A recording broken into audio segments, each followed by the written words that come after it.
Hello, I'm Mario Toneguzzi, managing editor of Canada's podcast, taking care of business today with Mark von Schellwitz, who is VP Western for Restaurants Canada. Thanks for joining us today, Mark.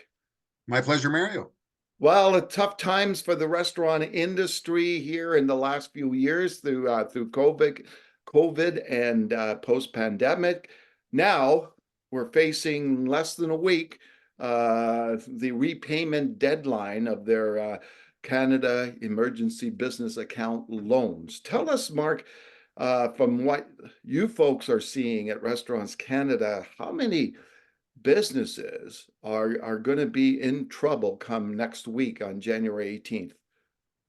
Well, we've had over 80% of our industry take out CEBA loans. And according to our latest Outlook survey from Restaurants Canada, we've got about 1 in 5 that are not in a position to be able to pay off their CEBA loans in full. And the reason for that, Mario, as you know, is since the pandemic, where we took out these loans to keep our lights on, to keep people employed, we took on market debt as well as CEBA loans. And of course, interest rates have gone up. And we've had all these economic headwinds since the pandemic as well. You've got huge inflationary costs. Or overall operating costs are up about 20%, yet menu inflation is only up about 6% because we can't pass all those costs onto our value conscious guests. So then you've got labor shortages, and you've got government mandates as well. Things like the carbon tax, all impacting costs of doing businesses. And when we have labor shortages like we do right now, we've got a lot of our operators that are only working at about 80% capacity because they just don't have the staff Yeah. to be able to operate at full capacity, and that's leading to a lot of burnout as well. So we do have a situation where about 1 in 5 restaurants say, this could be the issue that puts them over the edge. As we already saw last year, Mario, we had a big increase in bankruptcies, up 89% in the restaurant industry in the first 6 months. Just Wow. all those cumulative effects of all the debt and the current operating challenges are really putting a financial strain on already a low margin, high labor intensive business. So when you look at those 1 in 5, what does that translate to? How many businesses? Well, we've got close to 100,000 businesses in Canada, 12,000. So we're literally talking thousands of businesses that could be impacted by this.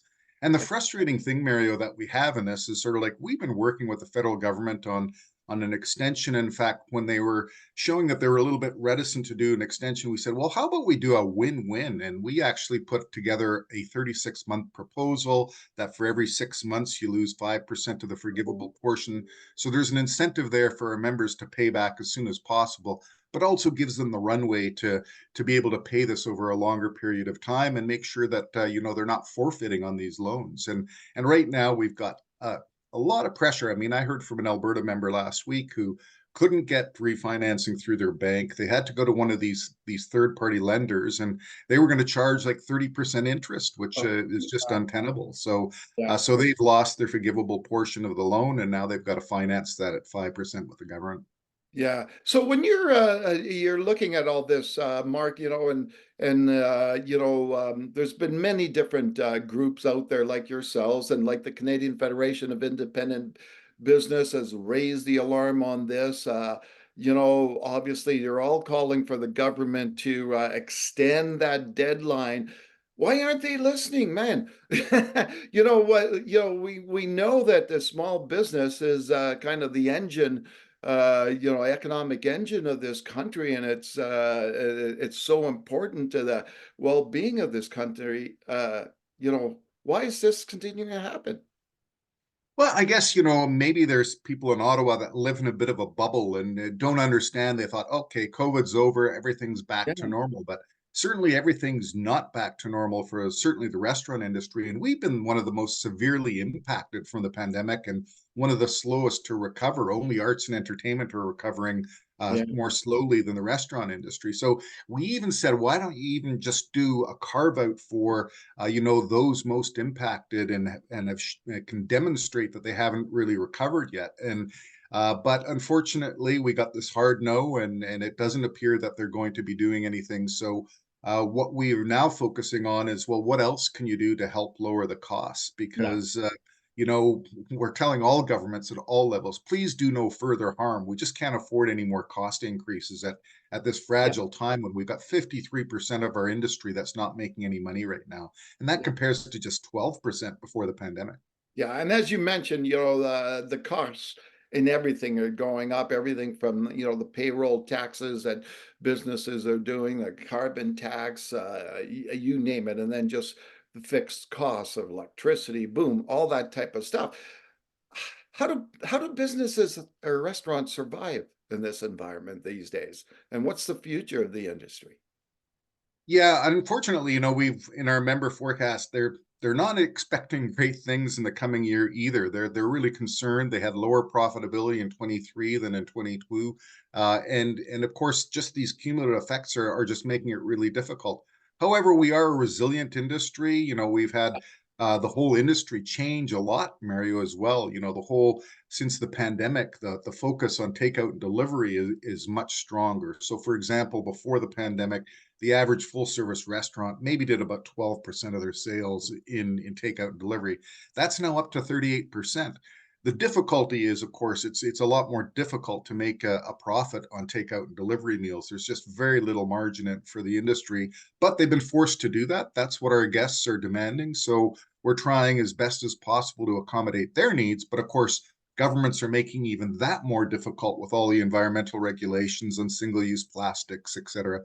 So we've got to look for alternative ways to do takeout and delivery. And I think what the industry is sort of learning is, the more successful restaurant of the future, I think, is going to have a smaller footprint. It's going to be less seating, a dedicated area for takeout and delivery. And right now, I think you're just seeing a transformation of the industry into a much more strategic thinking, forward thinking, proactive industry. You can't just open your doors and they will come. You have to do a Yeah. lot more work and a lot more marketing in order to be successful in this new restaurant world. But it's no question a challenge, but we've been resilient, and as long as people are looking for places to go for social gatherings and to have their meals, hopefully we will always be in business because that there's going to be the demand there. But there's no question that's an already challenging industry with low margins is really in a difficult circumstance. Yeah.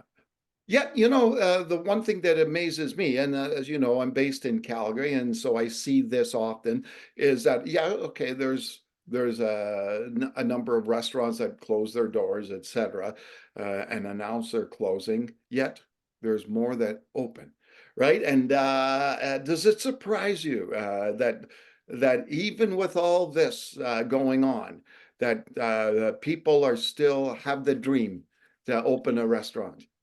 No question. And, in my previous life, I was in the industry as well. So I know the passion, and a lot of the reasons why people get into this industry is because of their passion for food and for providing service. And the difficulty is, and as many people will tell you, the best restaurateurs are actually accountants because it's a pennies business. And if you just manage those pennies the wrong way, it makes the difference between survival and unfortunately going out of business in some Yeah. situations.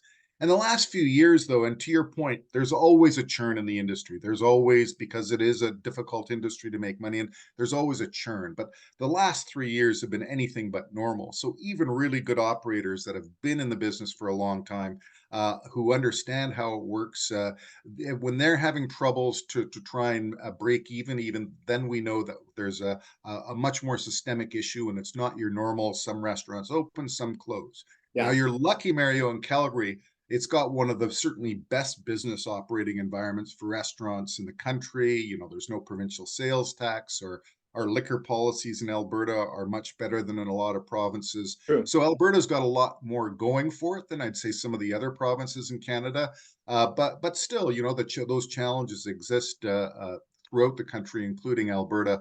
But certainly in Alberta, I know it's also the sort of testing ground for a lot of U.S. restaurant concepts. When they come to Canada, Alberta is almost always the first place that they try and make that expansion into the Canadian market. All right, super. Thanks, Mark, for joining us today. My pleasure, Mario. All right, that was Mark von Schellwitz, who is VP Western for Restaurants Canada I'm Mario Toneguzzi, managing editor of Canada's podcast, taking care of business today. Thanks for joining us.